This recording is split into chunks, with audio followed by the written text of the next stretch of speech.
Hello, everybody. My name is Robert Harbaugh, and today I'm here to talk to you about Where the Red Fern Grows. It is a book about a young boy who has a desire to have two hounds, and he saves money for these hounds and goes on many adventures with them and develops a very strong, close bond with these dogs. And for those of us who have grown up with dogs, we have experienced the joys of having these dogs. We have, how they become part of our family, how they are, a key, essential part to us. But with the world's cruelty, we have also experienced the stinging pains of sudden loss or watching our dogs grow old and unable to continue and having to make that really hard, tough decision to put them to sleep and to say goodbye. I have dealt with this loss since I was a child. First dog I've had that I really remember dealing with loss was an unfortunate hunting accident, and I had to watch my dad put her down, because she was so critically injured. The sudden loss. Next one was a few years later, how I heard the blood curdling scream of my mother as our dog randomly got hit by a passing farmer. And then I've had to experience the most recent one. My dad's 14-year-old dog, hunting dog, a huge part of the family, great dog, and just watch old age take over to where he couldn't be there with us anymore. Have to sit there and say goodbye and watch, part of the family go. Where the Red Fern Grows follows a young man, Billy Coleman. He gets two hounds. He raises them. He trains them to be coon hounds. They go on tons of adventures together. They develop this super strong bond between boy and dog, and the way that they protect him and are there for him and never give up for him. Give it their all.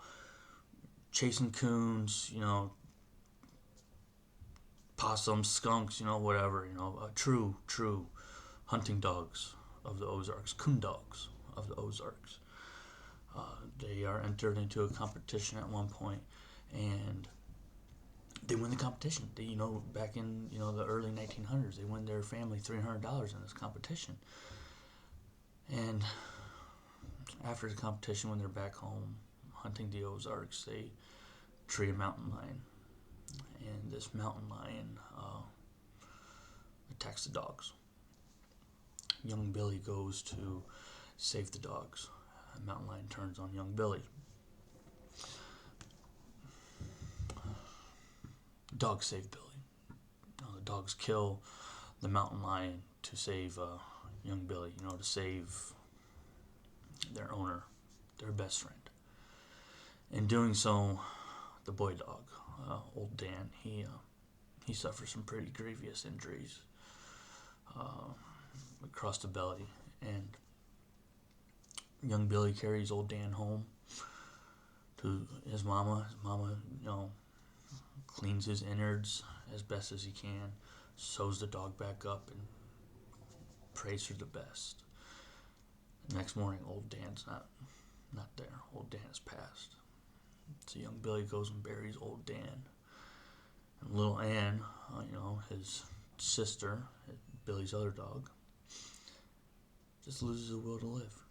Without old Dan there, without the trifecta of them, when it's just down to two, she just loses the will to live. She can't go on. She stops eating. She stops drinking. And one morning, Billy finds little Ann's not in the house. He goes up to old Dan's grave and finds that little Ann is there, curled up on old Dan's grave, gone.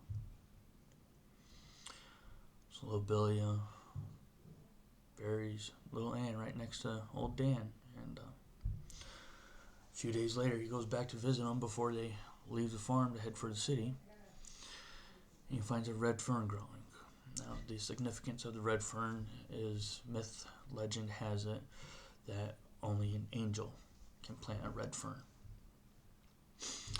And he remembers this legend. He remembers this myth. And, it gives him faith. It gives him hope. So, I know this is only supposed to be a 3 to 4 minute video. God, I could talk about this for half an hour. But we have all experienced the hurt, the crushing hurt of loss with man's best friend.